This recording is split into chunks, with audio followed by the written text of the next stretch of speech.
Marina Fano and welcome to Gardening on the Kaipara. My name's Howard and we're into September, first month of spring. So many things still to get done. First thing I've got to do is finish prepping the beds. I want to get a whole load of compost put on them, dug in a little bit just to break up some of that soil.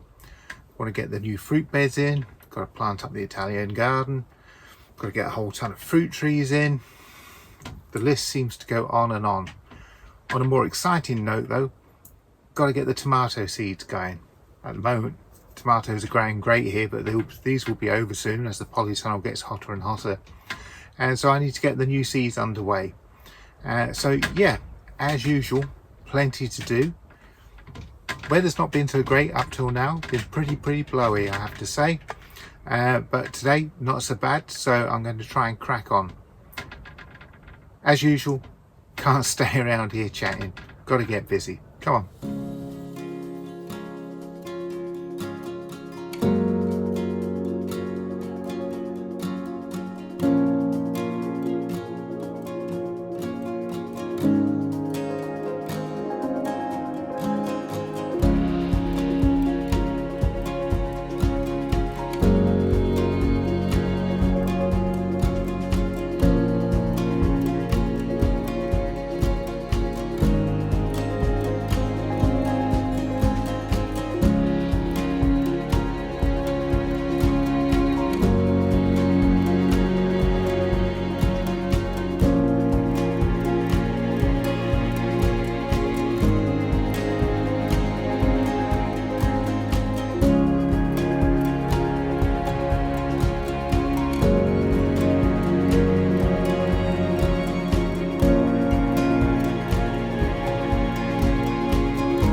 Okay, so that's most of the beds prepped with the compost.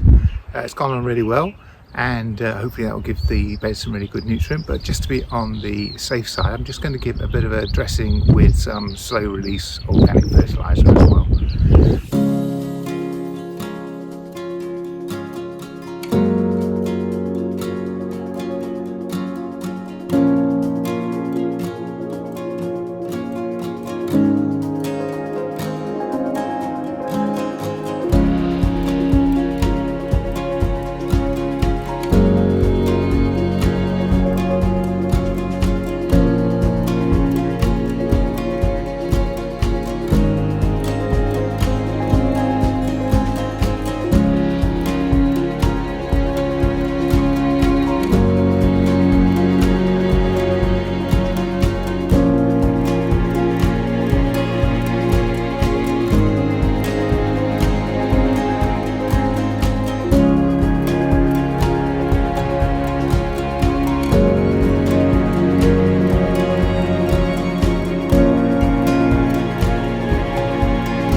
Okay, so I was hoping to get some more trees in this morning, but as you can probably hear, rain's come in for the morning. It's supposed to get sunny this afternoon, so I'm hoping to get busy there.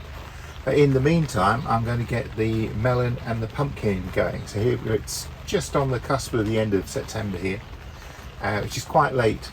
But I wanted to try and avoid the powdery mildew as much as possible with the wet weather that comes between now and Christmas. So started them a bit late. Figured they'll still grow pretty quick. We've already got the tomatoes going. I did those the other day with my daughter and they all come up except the yellow pear. Now the yellow pear does seem to take a long time to germinate from the store-bought seeds. So I'm going to pick one of the ones from behind me here, take this one, and we'll see if it has a better, quicker germination from just coming straight from the tomato. That's my plan. Anyway, first things first, 2 melons, a watermelon and a rock melon. So we'll get those underway first. I'm going to put 2 seeds into each one, and I'm going to do 4 pots, and I'm thinking I'll use 3 and have 1 as a backup, or as we say in this household, just in cases. So check those like that. These out of the tray for that. A bit of a water.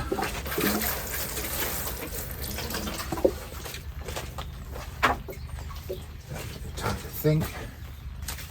And give it a rock melon first.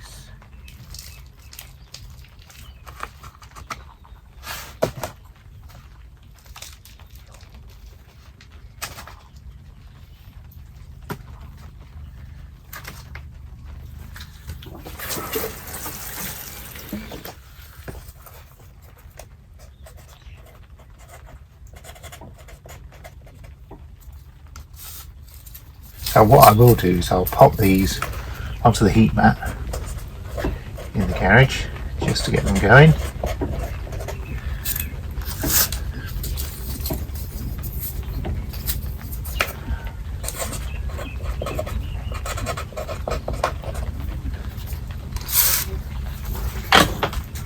Done. Okay, next up is the watermelons. Same trick here.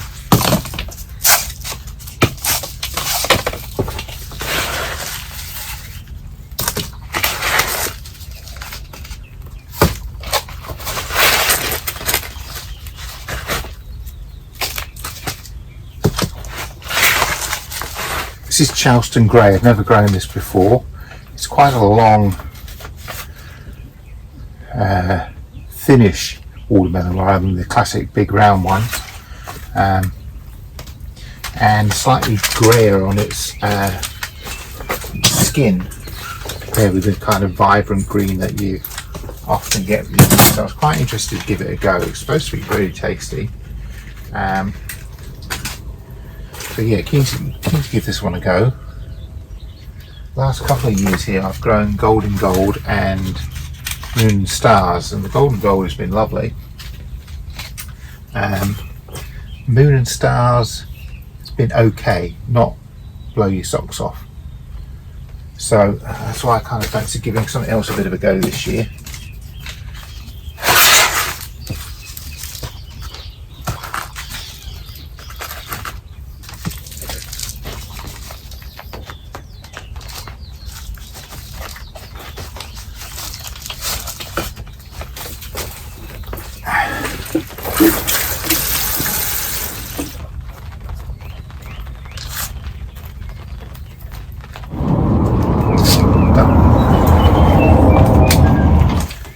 Next up is the pumpkin Crown Prince.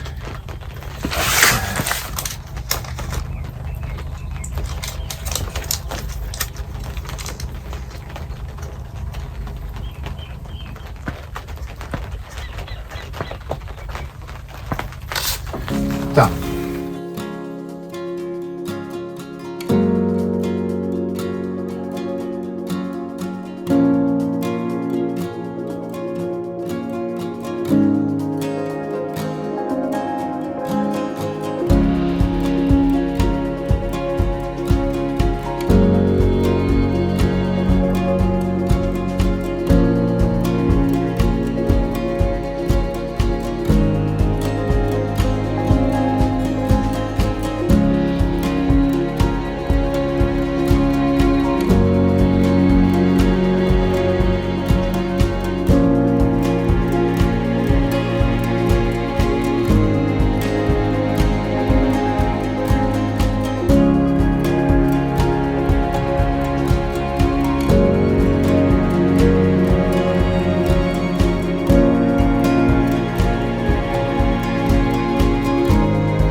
There we go.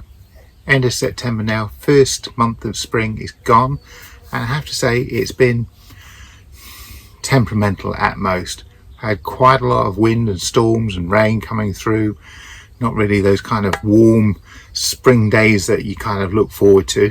Hopefully they'll come in October, and that's been a bit frustrating in terms of getting the garden getting going. Really, you kind of have all these expectations of, you know, spring flowers coming through and all of the veggies getting going, and it hasn't really felt like it's really done that. And I kind of been thinking, oh, I've not really got much done, but then I look back when I'm editing, and actually there is quite a bit that still happens. So I guess I've got to take some kind of encouragement from that, I guess. In the meantime though, I'll take you for a little plot tour around so you can see where we're up to. And we'll start off here with the tomatoes, looking a bit ropey in some places, but actually we've had so many tomatoes off these in the last couple of months. Definitely been worth doing. Just in the last minute I've just picked a big bowl to take in, and there's still plenty on here. My hope is that it will get us through until we get the new ones coming through from the garden. That might be a bit of a tall order, but we'll see. In the meantime though, over here and down the other end, I've started some cucumbers and they seem to be doing pretty well at the moment. So that's encouraging. Got some flowers happening on there, so maybe some cucumbers starting soon. And on the other side, the seedlings. I've been pretty good at getting stuff out. Over here, these are the pumpkins and the watermelons. These are going to go out soon, but you can see they've come along nicely. The beetroot and the brassicas don't seem to have done much since I last showed you, and I think they're struggling with the heat, so I'm hoping to get them out in the next day or so. These are some extra cosmos for the front garden, some lavender, basil, straw flowers, and these are the tomatoes that took off well. And I'm going to be potting these on in the next couple of days. Aubergines to go out in the next day or so, and some more pumpkins at the back there. Sunflowers also to go out. Heading outside, as you can see, a bit of a grey day, but we'll head up to the top first, to the strawberry beds. So starting with the first strawberry bed, this is the one with the weed matting on. This is how I'm going to do all of them going forward. I'm taking all the flowers off these just so they can focus on just getting bulked up really, because these are all very young plants, and my intention is to take all the flowers off until the end of October. I've been doing that with the other two beds as well, but I've just let them start to flower now. So they've had a few days with me not picking the flowers off, and you can see that already they've got a lot of flowers on them, and the size of them as plants is actually really good. So I think that that has worked really well, and fingers crossed we're in for a bumper harvest of strawberries. Just swinging around a little bit. So the carrot bed. So I've got 2 rows of spring onions just coming up here, and I've planted carrots in between. So 3 smallish rows of carrots. The radishes here all need to be picked, and then I'll put more spring onions and carrots into this bed, alternate rows hopefully. And now to the asparagus bed, and we've already had a couple of pickings of the asparagus. You see it all coming through nicely there. There's another picking that looks like it's ready, which is really encouraging, and I've definitely been enjoying those. And the broad beans, you see we've got some coming through now. I think next year I'm going to string these in with some waratahs. I think that's my plan for next year. Yeah, they're definitely all coming along. And to the next lot of beds. This bed's free and ready for the tomato plants to go in. And sweeping around, we've got the onions. This is the second lot that were planted a bit later. They all seem to be doing well. They've all thickened up nicely there from what I can see. And the top bed, or the big bed here, this is going to be for the melons with beans at the back there. So that's climbing cobra beans that I'll put in at the back. Trying a different system this time. Last time I had them just as a whole bank of canes along the back there, and the wind just ripped them apart. This time I'm just gone for smaller teepees, and also I'm hoping that with the new windbreak that we've got in, that will make a difference to them. At the sides, the carrots are doing outstandingly well, and you can see here that the celery has really shot up over the last couple of weeks, and the hope is that that will get picked hopefully pretty soon. And I hope to get the melons in pretty much as soon as I've picked that celery.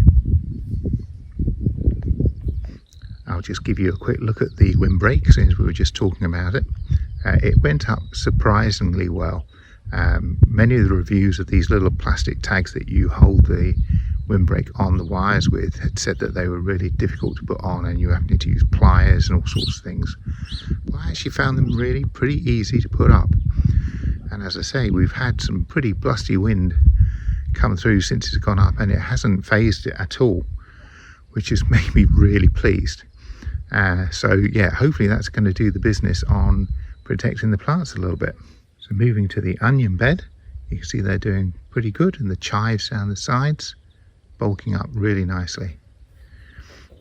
Sadly, the garlic is looking pretty ropey, rust everywhere. I've been spraying it when I can with apple cider vinegar just to see if that might help, but I don't have high hopes for the garlic harvest this year, which is a shame. Moving up to the next bed, peas. We've had a good couple of pickings off the peas over the last couple of weeks, which have been lovely. They'll soon be out, and on the other side of them I've popped 3 cucumbers, so that I'll get them to come through the wire hopefully and be supported on the trellis there.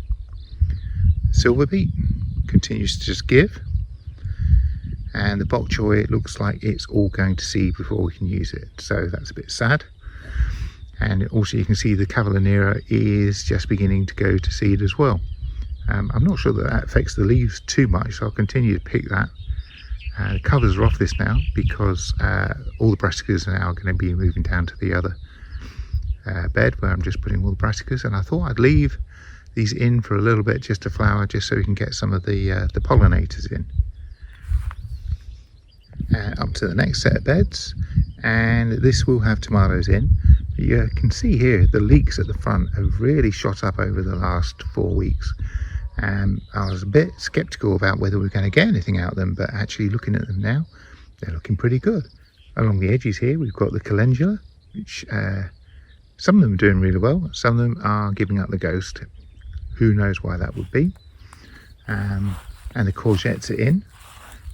This one on the end looking quite yellow still, the others are greened up nicely and putting on some good growth, and a flower as well, although I think we're just getting male flowers at the moment. And the spinach at the back here, I got a good cutting of it just the other day, a big bag full, which we processed and put into the freezer, and you can see it's already showing out a whole load of new leaves, and so I'm hoping that we'll get a pretty good succession of harvest off that. Not sure it'll do much good once it gets hotter, but the plan is to have tomatoes in front of them, which might give them a bit of shade. And the top bed here, this is going to be for the pumpkins this year. I had the melons in here last year, I've swapped them around, and I've already sown in here some sweet corn, and hoping to kind of get 2 crops out of the one space this year. I've got 2 more cauliflowers. Actually, they've just shot up in the last couple of days. I don't know if you can see in there, that's already got a good head in there. I'll need to cover that over.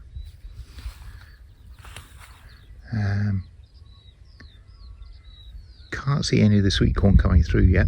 I did try to do some in cells, but I got no joy from that whatsoever. So what is now going to be the brassica bed is pretty much set up. I'm just needing to make a decision what to do with the pineapples. They're looking pretty rough, I have to say, at this moment in time, and I'm not sure I've got the space to be able to do much with them, so it might be that they get sacrificed in the grand plan. However, the rhubarb looking really good, so that's the best rhubarb I've ever had, so I'm feeling pleased about that, and that might offset the pain of sacrificing the pineapples. Who knows? Talking of sacrificing, the broad beans have gone. These were the second sowing, and they just weren't going to be able to produce beans in the time before I needed the space, so I thought, let's get them out while the going's good. So I took the bull by the horns and got rid of them all. I trimmed them so that most of the nitrogen nodules stayed in the bed, and then everything else went onto the compost heap, which might seem a bit of a waste, but at the same time it makes great compost as well. So I guess I'll gain from that perspective, because the compost has been fantastic. I put some more on here, and you can see that it's made such a difference to the soil. It's fantastic. So definitely very pleased with how the composting system's working at the moment. In here we're going to have the aubergines and the peppers, and then the kind of Roma soprano tomatoes all down the back. That's the cunning plan. So there we go, that's the veggie plot at the moment, and on the one hand feeling a little bit frustrated with some of the things, but still it's looking okay. Can't complain really when it looks like this. Definitely on top of it more than perhaps previous years.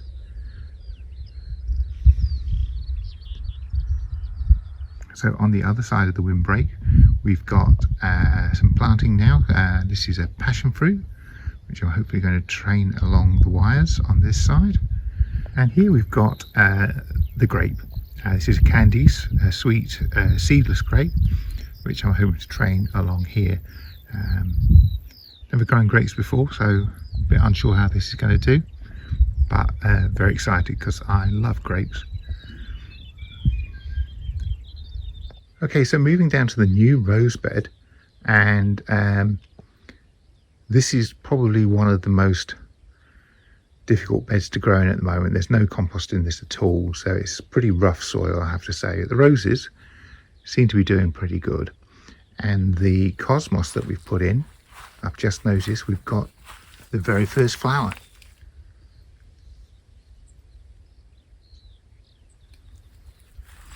I did pinch all of them out, so I'm hoping they'll all bush out. The lavender, as you can see, isn't really thriving at the moment. A couple at the end are doing a bit better. They're definitely still growing, which I take comfort from, but they're not going to be much of a show this year for sure. And so for that reason, I've popped dahlias all along the front. These are the ones from last year that I kept in the cupboard. I'm not really sure what colours they are. I suspect a lot of them will be white, but we'll see. So they were just there as a filler really, and we'll see how we get on with them. The more established rose bed, I would say that it's probably a week or two off looking its best. Lavender is beginning to flower, but it's not quite giving on the full show as last year, and I don't know whether that's because I pruned it a bit later, but hello. Yes, we pruned it a bit later last year, and I think that might have knocked it back a bit. Certainly got new growth coming, but it might mean that the flowers come later too. Again, I've got the cosmos coming up behind. It's a bit more patchy, this one, because the slugs got to them, but I've got some replacements in the greenhouse, and hopefully they'll catch up soon.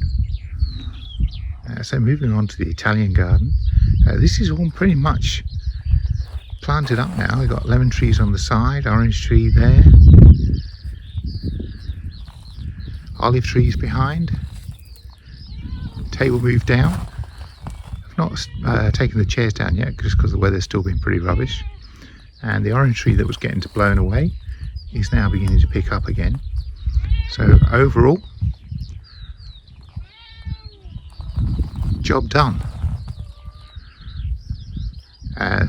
Just in case you're wondering about the black plastic meshing, again, not a permanent feature, but just it's been so windy and it was bashing the newly planted plants there, so I just put them up as a bit of a protection. And what we will do is carry on the screen fencing just at a low height, maybe a metre at the most, around the bedding, just to give that bit of protection from the wind which comes straight down the valley over there.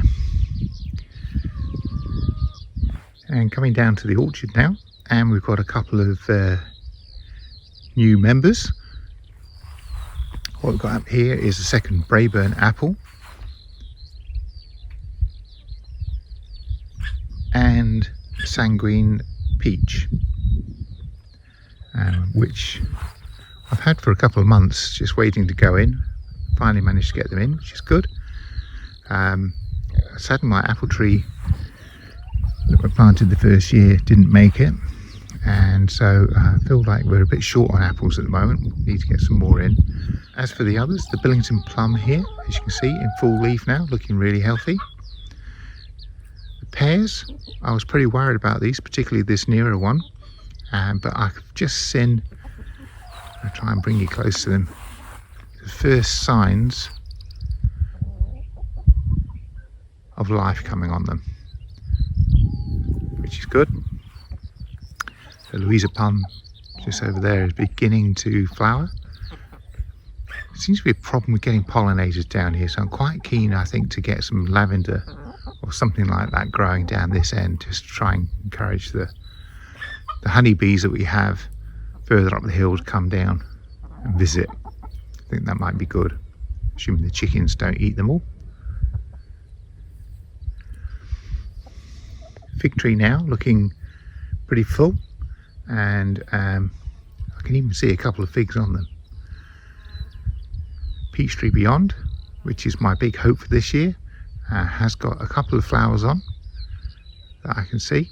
My hope is to get some peaches off that this year. Anyway, let's move further up to see a couple of new additions. And what we have here is 2 avocado trees, different species, so they can cross-pollinate hopefully. They are in a bit of an exposed site here, which is a bit of a concern, but I'm hoping that they'll get established over the summer so that they're good for the winter.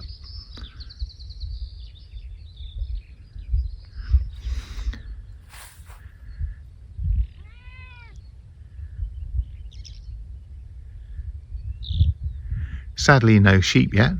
It's been too wet to get them shorn and given their treatments for fly strike and things like that for the summer. So we've had to delay getting them in for a couple of weeks, and in the meantime I need to get a water trough in there and to start thinking about a shelter to be built, because there's always jobs to do around here, and that will be probably my jobs for next month. So there we go, Farno, that's the end of September. Hope you enjoyed the little pot tour there at the end. It's been a funny month, like I say.